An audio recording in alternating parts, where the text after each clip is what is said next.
سلام. أنا سميتي سناء، وعمري 50 عام.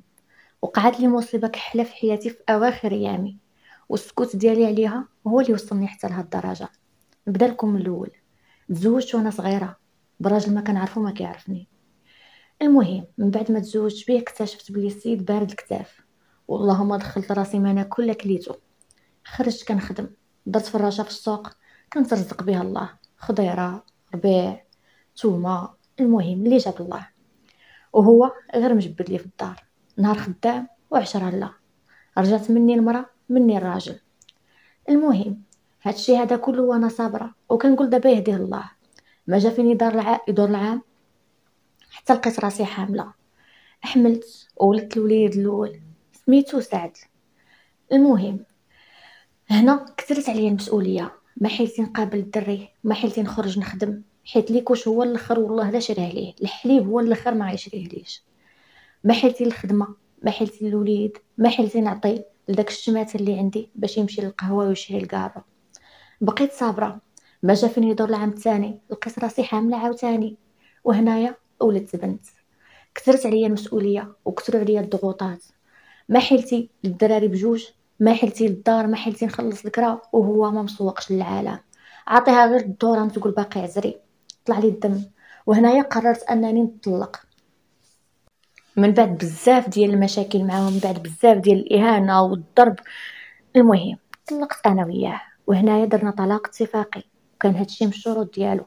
وايضا شرط عليا انه هو يدي البنت باش يلوي دراعي ونقول له صافي ما نطلقوش. قلت له ماشي مشكل، غير ديها. واخا كانت يلا عندها داك الساعات كانت عندها عامين وولدي عنده 3 سنين.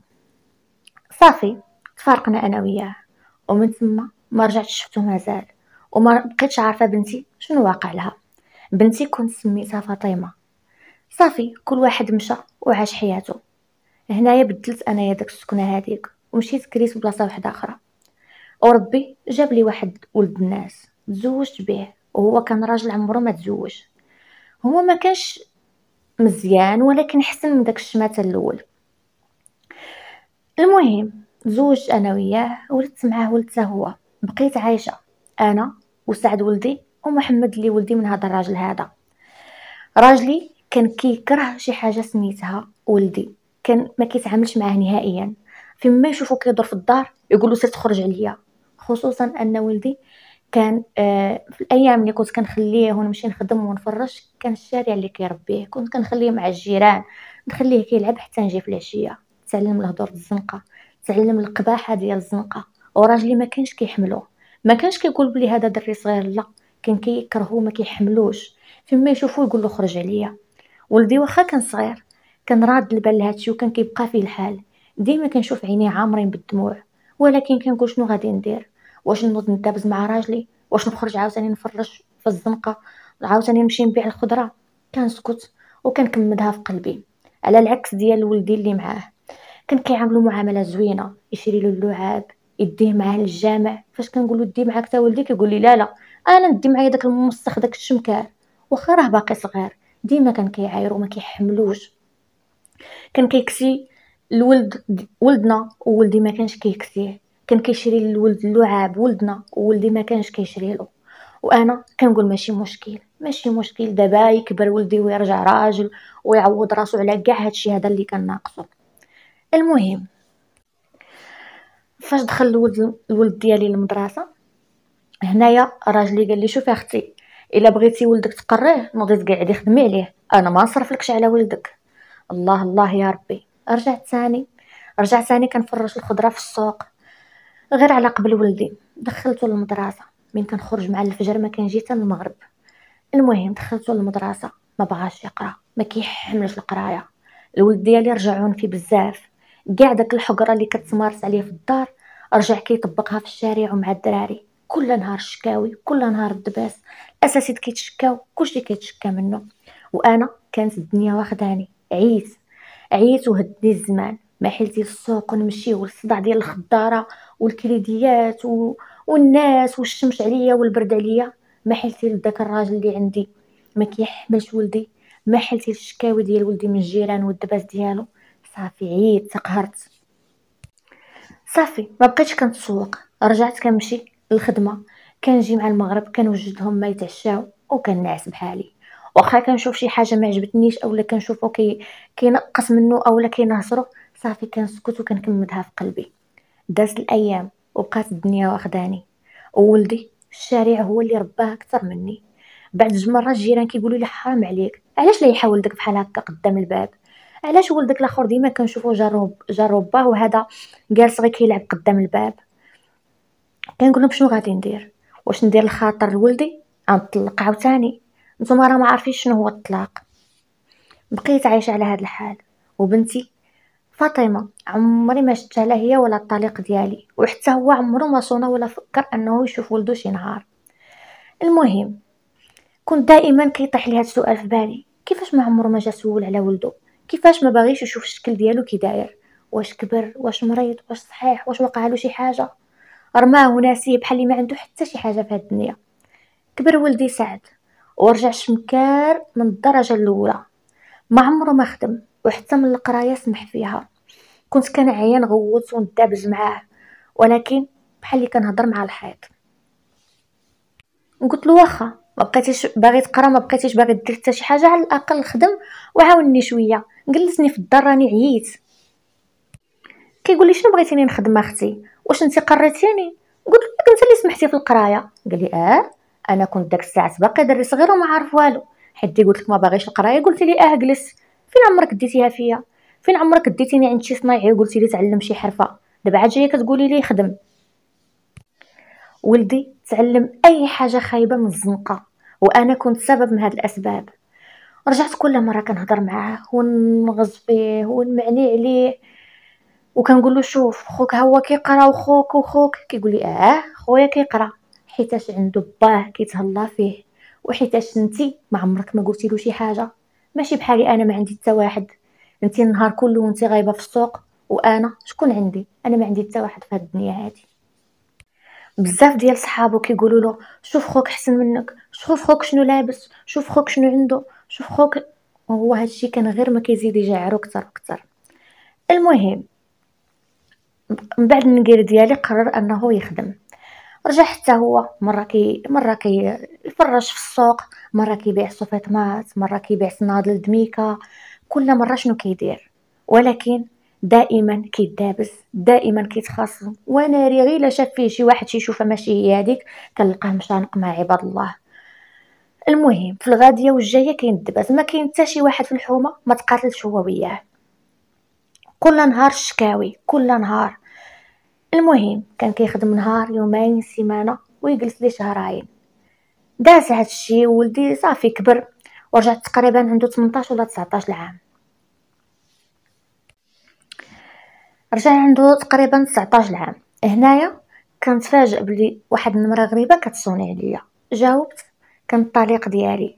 استغربت، فلان ياك لاباس؟ الحمد لله بخير. قال لي بغيت نشوفك. قلت له انا راه كنكون في السوق. قال لي صافي. جا عندي وجاب لي بنتي اللي من بعد هاد العمر كامل 18 عام دابا، هي في عمرها 18 عام ما شفتهاش.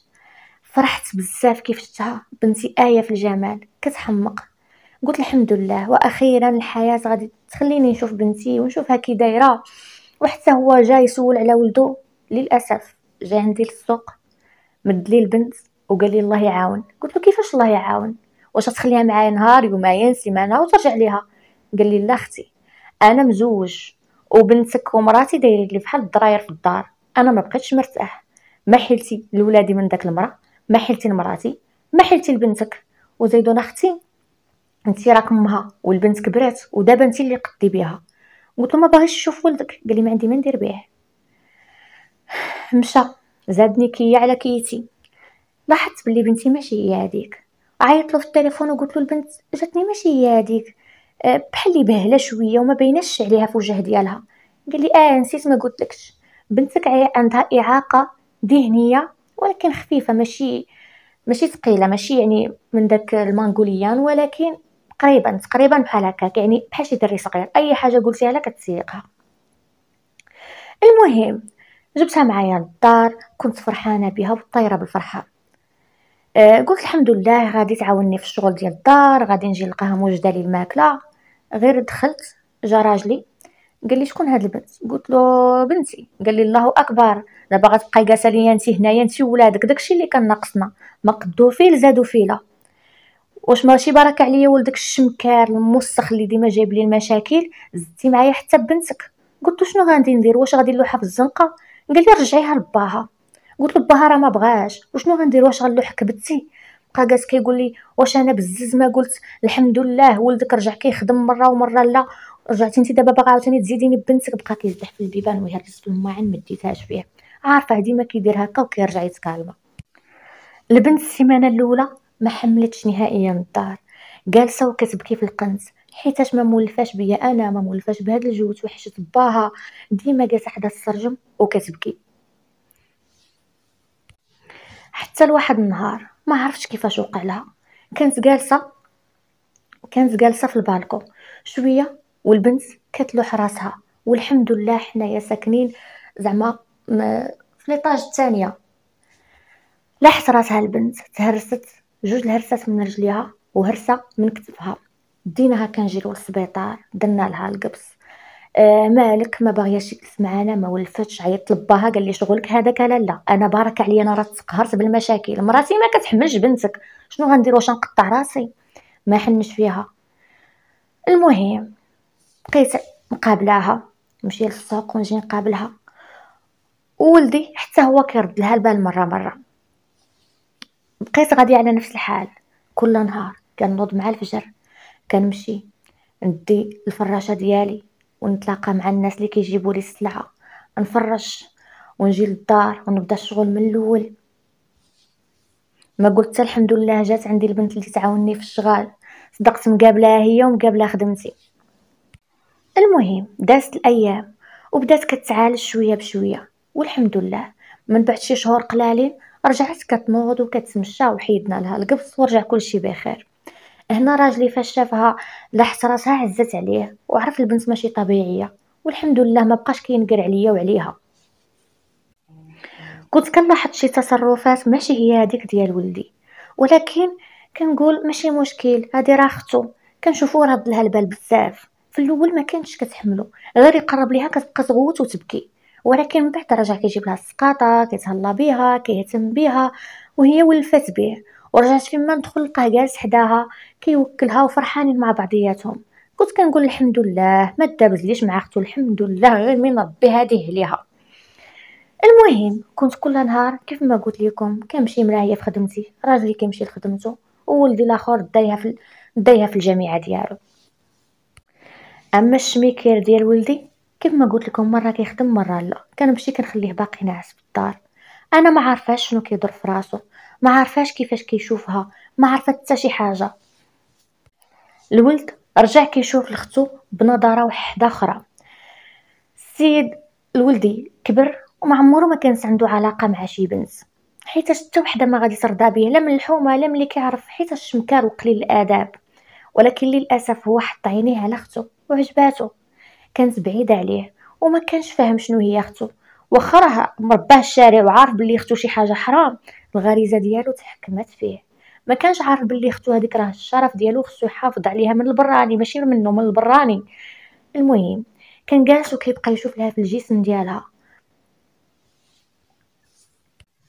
ورجع كيحس بالشهوه في الاتجاه ديالها، وهي طبعا ما كتفهمش هادشي وما كتعرفش هادشي. كيف ما قلت لكم بدات كتولف به، وحتى هي بدا كيعجبها الحال معاه. انا راني كنمشي السوق ما عارفه شنو واقع في الدنيا. مع مرور الايام وقعات بيناتهم علاقه كامله غير شرعيه، واخا هما خوت داروا علاقه محرمه. والسيد فرح من بعد دار داكشي، حس براسو بلي هو راجل وبلي هو كيعرف يدير كلشي، وتزادت عنده الثقه في النفس. انا ما عارفه والو. دازت الايام كنجي كنلقاهم فرحانين، ما كيجبدليش المشاكل، كنقول الحمد لله. شويه وانا نشوف واحد البنت واحد النهار كتسقيا وتجي على راسها وفيها الدوخه وكيمريضه وصفرة، قلت لها غدا نديك للطبيب. المهم مع الظهر خليت الفراشه ديالي لواحد السيد مفرش حدايا قبلها ومشيت ديتها للطبيب. قالت لي الطبيبه مبروك بنتك حامله. بغيت نضرب في خاضي ورجلي، اويلي على حامله اش كتقولي؟ قلت لي كما كتسمعي على لا، واش بنتك ما مزوجاش؟ كمتها في قلبي وخرجت. وصلت للدار، حيدت الصنداله من رجلي وبقيت نخبط فيها ونقرص ونعض ونريش: يا بنت الحرام شكون هذا؟ واش شي واحد من الجيران؟ واش شي واحد كنتي كتعرفيه؟ واش مول الحانوت؟ واش راجلي؟ تخيل رجعت كنشك في راجلي وهي غير كتبكي وتصوت وما عارفانيش شنو كندير لها وما عارفه حتى بيا اصلا. دخل ولدي سعد لقاني كنضرب فيها، حيد لي الصنداله من يدي ودفعني. قال: ليش كضربيها؟ قلت له: تشوف هاد بنت الحرام مرمدت لنا وجهنا في التراب. اختك الغزال، اختك المصيبه اللي داير لي فيها صعصع حامله وما عرفتهاش مع من وما بغاش تقول لي مع من. شاف فيا وقال لي: امي اختي حامله مني انا. اويلي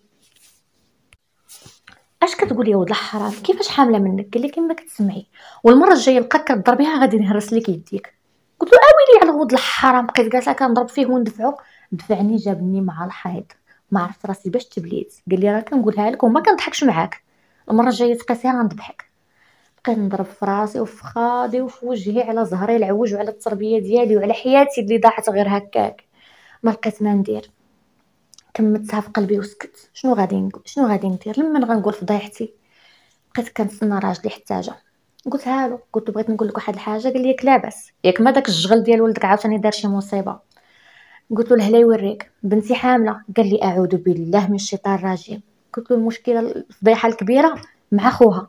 قال لي: تفو على سلعه الله يخليها سلعه، شنو هاد العفن عايش فيه؟ شنو هاد الوسخ اللي انا عايش فيه وهاد الدار اللي فيها اللعنه ديال سيدي ربي كتنزل؟ شوفي يا لاله، انا من هنا الفوق غادي نخوي لك هاد الدار، انتي خلصي كراتها والطلق وبراتك غتوصلك. غنديروا طلاق اتفاقي وولدي غنديه معايا. ما بغيتوش يعيش في هذا الجو هذا، ما بغيتوش يرجع بحال ولدك، ما بغيتوش يشوف حتى هو في اختو. المهم ما كان حيلتي لولدي ولبنتي، صدقت واحده حتى مع الراجل. وبالفعل جمع حوايجو وما خلانيش حتى نسلم على ولدي واللي عندي معاه. خرجوا بجوج بيهم ومشاو. بقيت انا مع فضيحتي، بقيت انا مع مصيبتي. ما حيلتي نخلص الكرا، ما حيلتي نخلص المصروف، ما حيلتي لهاد الوسخ والعفن اللي عايشه فيه. وما نقدرش نمشي ونخليهم. واش نخليك بنتي؟ راه خصني نبقى معاهم وننصحهم حتى يديروا عقلهم. المهم رجعت كل نهار كنمشي للسوق وفين ما نجي نبقى ننصحهم. رجع كيهددني. ومره وحدايا فاش بقيت جالسه كنصحو صرفقني حتى شفت النجوم قدامي. قال لي: قلت لك ديها سوق راسك، ديها سوق راسك. المهم دازو الشهور والبنت كرشها كتكبر. وفاش جاها الوجع ما عرفتش، مشى جاب واحد المراه ما عرفتش منين جابها، بعيده على الحومه نهائيا، يعني ما عرفاها لا اخت ولا خو ولا حتى شي حاجه. ولدتها. والحمد لله الحمد لله، الترابي اللي تزاد ميت. الحمد لله، حيتاش ما كنتش باغاه يتزاد ولد من زين المحارم. فرحت وهما كيبكيو في البيت وانا فرحانه وكنقول لهم الحمد لله يا ربي اللي تزاد ميت. خرج وضرب لي راسي مع الحيط. قال لي: كتشفاي لي حيت ولدي مات. قلت: واش من ولد؟ اش من ولد؟ كيفاش كان غادي يعيش هذا الولد؟ واش هو ما عنده التبرقه؟ شنو غادي يقولوا عليه الدراري؟ شنو غايقولوا علينا الجيران؟ وين جبتوا هذا الولد؟ شنو غنقولوا لهم؟ المهم دازت الايام ما بقيتش كنديها فيهم. كنمشي للسوق كنجي كنلقاهم عايشين الحب والرومانسيه، جايب لها شي ساندويش اولا شي سقاطه وجالسين كيتفرجوا في التلفازه، وضحك عليا نضحك عليك ويتراشقوا وانا بحال شويج الهم. نجي نطيب ناكل داك طريف الخبز والنعس. رجعت بعد المره كنعيي راسي بالعاني في السوق، نهز مع الناس الصنادق ونحط ونصوب ونبيع وبالعاني باش نجي للدار نعس ما نحس بوالو، نسمعهم شنو كيديروا، ما نسمعش هضرتهم ما نسمعش حسهم. المهم دازت الايام شويه ونشوف عاوتاني البنت كتقيا وتجي على راسها. هاد المره داها هو للطبيب وعرف بلي هي حامله. وما تخيلوش الفرحه ديالو كانت قداش. هو وياها غيطروا بالفرحه وداخل خارج: شنو نجيب لمراتي؟ شنو تشهيتي الحبيبه ديالي؟ شنو بغيتي الكبيده ديالي؟ قلت له: صافي سميتيها مراتك، هادي راه اختك الشريف. قال لي: ديها سوق راسك. اختي؟ انت دابا عاد كتهضري على شنو هي اختي؟ فين عمرك ديتيني نقلب عليها وتقولي لي هذه هي اختك؟ فين عمرك اصلا قلتي لي بلي عندي اختي حتى جبتيها لهنايا؟ انت كتعرفي شنو هي التربيه؟ انت كتعرفي شنو هو الحلال والحرام؟ قلت: واش كتقول؟ قال لي: كيفاش شنو كنقول؟ انا الشارع اللي رباني، انا عمري ما شفتك كتقولي لي اولدي هذه حلال وهذه حرام. فاش كان راجلك كيدي ولدو للجامع عمرك ما قلتي له لا حتى ولدي تديه معاك بزز منك. ما عمرك ما كنتي كتنصحيني، كنتي النهار كله كتكوني في السوق وكتجي في الليل كطيبي لي منج غدد ونعس. وحتى فاش راجلك كان كيحقرني وينهصرني ويعاملني معامله خايبه، عمرك ما وقفتي عند حدو. كي كنتي ديما ساكته، ايوا حتى دابا شوفي وسكتي. اولدي هذا راه المنكر. منكر؟ والحقره اللي كان كيحقرني راجلك ماشي منكر؟ وفاش كيقول لي خرج غبر عليا كمارتك ما نشوفش وجهك ماشي منكر؟ وفاش خرجت من القرايه ماشي منكر؟ دابا عاد عرفتي شنو هو المنكر. كان كيسكتني بهضرته. المهم دازت الايام، عاوتاني كرشه بدات كتكبر، والولد رجع كيخدم غير باش يجيب لها ما داكشي اللي بغات وداكشي اللي تشهات. وطبعا كان دائما داير المشاكل ودائما كيدابس. انا ما بقيتش كنسوق لهذا الشيء كله، كنمشي نخدم كنجي الناس. شحال من مره كنفكر نهز حوايجي ونغبر ما يعرفوا لي الاثار، ولكن كنقول خليني ما نزيدش نغلط ونسمح فيهم. انا غلطت فاش ما قلبتش على البنت، وغلطت فاش الولد ما حزتوش لصدري وما نصحتوش وما ربيتوش كيف ما كيديروا الامهات، بلا ما نزيد نغلط عاوتاني ونبعد عليهم.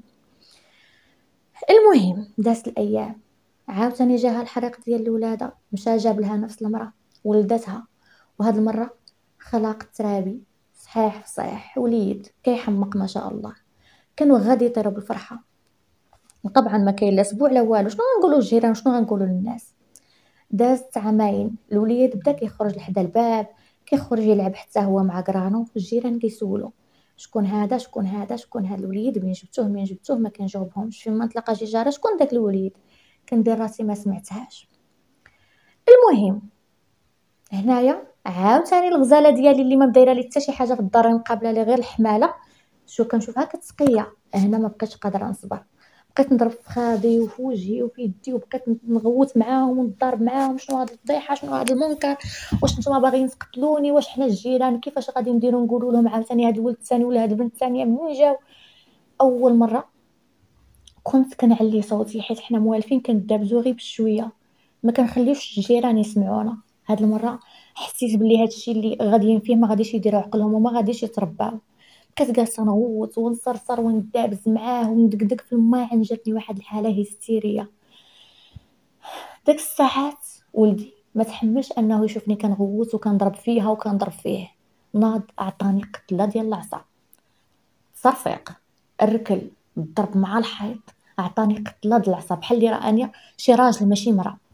انا ما قدرتش نصبر، هزيت الدقه ديالي ومشيت ديكلاريت به عند البوليس. وفاش قالوا لي علاش ضربك ولدك، قلت لهم حقه على المصروف ما كيبغيش يصرف معايا. المهم يلا انا خارجه من الكوميساريه. طبعا حنا داك النهار الجيران كاملين سمعونا، وشحال من واحد حال فيه حيتاش بيناتهم مشاكل. واحد الجار ديالنا كان فايت له وقع معاه واحد الصداع خانز، وكانوا تقاتلوا هو وياه وكان حالف فيه. ايوا فاش سمعونا الجيران وعرفوا المشاكل ديالنا وعرفوا بلي هذيك راه اختو وداك الوليد راه ولدهم، هنا صافي. مشى انا يلا خرجت من الكوميساريه، دخل واحد الجار قال لهم بغيت نديكلاري بواحد المشكله عندنا في الحومه ديالنا. شنو هي؟ واحد الولد هو واختو عايشين بحال مزوجين، وراه عندهم ولد وراه حامله مره واحده اخرى. عاود لهم على المزيوده كامله. ديك الساعات جاو البوليس للدار، داونا كاملين كيسولونا. صعصع ديال ولدي اللي داير فيها شمكار وكروشار وكلشي كيخاف منه، غير وصل لحداهم هو يرجع بحال شي قطه صغيره، غير يبكي ومسكين ويضرب القلب وهي تبكي عليه وكتقول لهم حرام عليكم بعدوا منه، هذا راه كنبغيه وكنحماق عليه. انا ينصدم كيفاش هما كيبغيو بعضياتهم بحال هكا وخايفين على بعضياتهم وناسين باللي هما خوت، ما عندهمش في القاموس ديالهم باللي هذا اختي وهذا خويا. المهم البوليس يسولو واش هادشي بصح، قال له بصح انا اختي كنبغيها وانا ما عارفهاش اختي، انا ما حاسبهاش اختي. انا الام ديالي عمرها ما وراتني شنو هو الصح من الغلط، عمرها ما رباتني، وها هي دابا تكذبني. انا الشارع اللي رباني. البوليس يجي شاد في راسو كيقولوا واخا ما تكونش رباتك، واخا تكون غير والديك ولدوك ولا حوك في الزنقه، راه اختك ما خصكش تقيسها. قال لهم انا ما كنتش عارف عندي اختي حتى جابتها لي وهي قد هكا. انا بغيتها واخا تقتلوني واخا تذبحوني واخا تعدموني، انا هذيك كنبغيها وعمري ما نتفارق معاها. وهي كتبكي وكتقول لهم انا بغيت راجلي. انا كنقولوا لها هذا ماشي راجلك، هذا راك خوك. كتقول لهم بغيت وكنحماق عليه واخا تقتلوني بغيت خويا. المهم البوليس هنا شد في راسو. هما لحد الان مشدودين، ولكن باقي ما تحكموش. غالبا غادي يشدوهم على الفساد وعلى زنا المحارم، وكنظن حتى انا غادي يكون عندي عقاب على هادشي، حيت شفت وسكت وما جيتش بلغت في النهار الاول. ندمت. كان عليا النهار الاول فاش نكتشف باللي هي حامله وتزاد الولد ميت، كان عليا نمشي داك الساعات نديكلاري بيهم. كان عليا داك الساعات ندير شي حل، مادام عييت بالنصيحه وما سمعونيش كان خصني ندير شي حل. غرقت راسي وخرجت على ولادي اللي ما ربيتهمش. انا كنعترف الظروف كان عندها سبب، ولكن المشكل الكبير كان مني انا اللي كنت كنشوف بزاف د الحوايج وساكته. كما كان كيقول لي هو: ياك ساكته ديما على الظلم، ايوا بقاي ساكته. ولدي رجع كيكرهني، وبنتي حتى هي كتكرهني. خرجت من الدنيا بلا والو. جوج ولاد اللي كنت كنقيل كندمر عليهم، خصوصا الولد اللي كنت كنقيل كندمر عليه، كيكرهني وكيشوفني عدوته. الدنيا دارت بيا وما عرفت ما ندير. كنشوف راسي خارجه من هاد الحياه خاسره. ما عمري ما دوزت شي حاجه زوينه. حتى من الولد اللي عندي مع راجلي الاخر ما كيحملنيش، باه كرهو من جهتي، ما كيشوفش حتى جهته، ما عمره فكر يطلل عليا. كنتمنى انكم الا شفتوا المنكر تحاولوا تبدلوه، ما تسكتوش عليه، حيت حياتكم غادي تزيد تدمر. الا شتي راسك راكب القطار الخطأ، حاول تنزل في اقرب محطة، حيت كل ما مشات المسافة كل ما كانت التكلفة ديال الرجوع غالية. سلام. انا